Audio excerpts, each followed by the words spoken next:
కాకినాడ జిల్లా పిఠాపురంలోని గొల్లప్రోలులో జనసేన కార్యకర్తల ఆత్మీయ సమావేశం జరిగింది. డిప్యూటీ సీఎం పవన్ కళ్యాణ్ ఆదేశాల మేరకు పిఠాపురం నియోజకవర్గ నాయకులు ఈ సమావేశాన్ని ఏర్పాటు చేశారు. ఈ కార్యక్రమంలో 5 మ్యాన్ కమిటీ ప్రాముఖ్యతపై దిశానిర్దేశం చేశారు. ఇక పార్టీ కోసం మొదటి నుంచి కష్టపడిన కార్యకర్తలకు ప్రాధాన్యం ఇచ్చే విషయంపై చర్చించారు.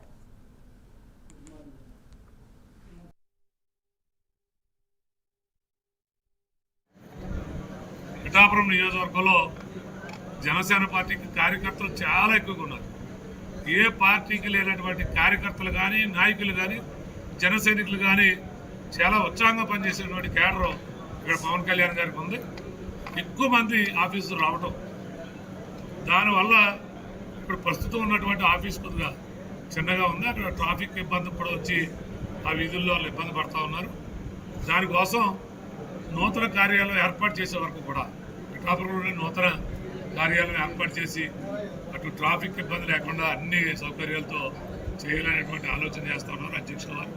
అప్పటి వరకు కూడా చేబ్రోలు ఏదైతే మా అధ్యక్షుల వారి అధికార కార్యాలయం కానీ అధికార నివాసం కానీ ఉందో అక్కడే కార్యక్రమాలు మేమందరం కూడా చేపట్టడం జరుగుతుంది.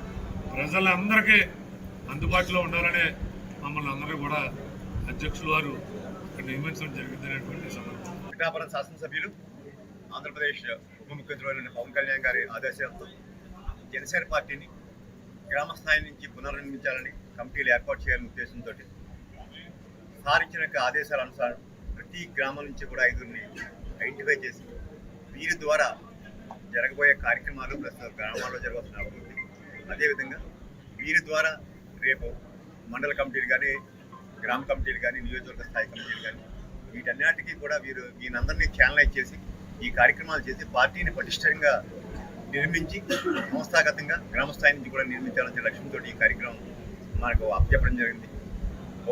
ఉప్పాడ కొత్తపల్లి ఆల్రెడీ కంప్లీట్ అయ్యడం జరిగింది. ఈరోజు మళ్ళీ గొల్లప్రోలు మండలంలో మొదలైన ఈవేళ ఆల్మోస్ట్ 5 గ్రామాలు ఈరోజు పూర్తి చేస్తాం. మిగతా 5 గ్రామాలు రేపు పూర్తవుతాయి. తదుపరి గొల్లప్రోలు టౌన్ కూడా చేస్తాం. తర్వాత పిఠాపురం టౌన్ రోడ్లు ఉంటాయి. సార్ యొక్క ఆదేశాల అనుసారం ఈ కార్యక్రమాలు జరుగుతున్నాయి. ప్రతి గ్రామం నుంచి కూడా 5 చేయడం జరుగుతుంది. ఇవన్నీ కూడా అంటే కొన్ని చోట్ల 5-10 పేర్లు కూడా రావచ్చు. ఫైనల్ పేర్లు ఏంటన్నది పవన్ కళ్యాణ్ గారి ఆదేశాల ప్రకారం ఈ కమిటీ ఏర్పడుతుంది.